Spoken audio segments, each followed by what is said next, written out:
ఈరోజు అయితే మార్నింగ్ అయితే మన క్లాస్ లేదని చెప్పి నేనైతే లేట్ లేసిన. నైట్ అనుకున్నా మార్నింగ్ లేట్ లేవాలని నీటే లేసిన.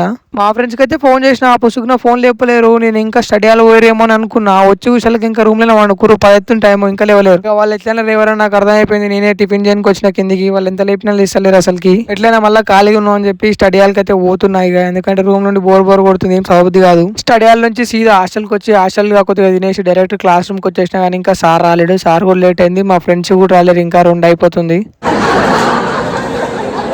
నీకు ఇంత నవ్విరు అంటే మా దోస్తుగాడు ఏమని రాసినంటే గాంధీతో పైన చెట్టు ఎందుకు వేసుకోలేడు. చదువుకోరు బిడ్డ అంటే చదువుకోకుండా హాస్టల్లోకి వచ్చి లోడకింగ్లు ఆడుకుంటే చేరిర్రు. మన ఇండియన్ హిస్టరీ క్లాస్ కి అయితే ఎవ్వడు పోతలేడు అసలు. పాపం సార్ ఎంత ఫీల్ అవుతుండో. చాలా ఖాళీగా ఉన్నాం అని చెప్పి మా దోస్తులం అందరం కలిసి హైట్ చెకప్ చేసుకోవడానికి పోతున్నాము. ఎందుకంటే హైట్ చెకప్ మీద ప్రతి ఒక్కరికి డౌట్ వస్తుంది, తక్కువమా ఎక్కున్నామా అని చెప్పి. ప్రతి ఒక్కరు అందరు క్వాలిఫై అయిపోయారు. నేను మా దోస్తుగాడు కొద్దిగా తక్కున్నాం. ఈ 3 months లో పైట అయితే పెరిగిపోవాలి. హైట్ చెకప్ అయిపోగానే సీదా స్టడీ హాల్కి వచ్చేసాం. నేను మా దోస్తుగాడు అయితే చదువుకోమంటే మా దోస్తుగాడు అమ్మాయితో చార్జ్ చేసుకుంటూ చేరిండు. రెండైనా వండ అన్నట్టు ఈ రోజు మాత్రం బాగా గుర్తొచ్చింది. వెళ్ళచ్చు క్లాస్ మీద ఎంత ఇంట్రెస్ట్ వచ్చిందో. మళ్ళీ మన క్వశ్చన్ చెప్తుండు, మన భయ్య క్వశ్చన్లకు ఆన్సర్ రాస్తుండు, ఎక్స్ప్లెయిన్ చేస్తుండు. మాకు 2 అవుతుంది, ఇంకా 2 అయినా 1 అన్నట్టు.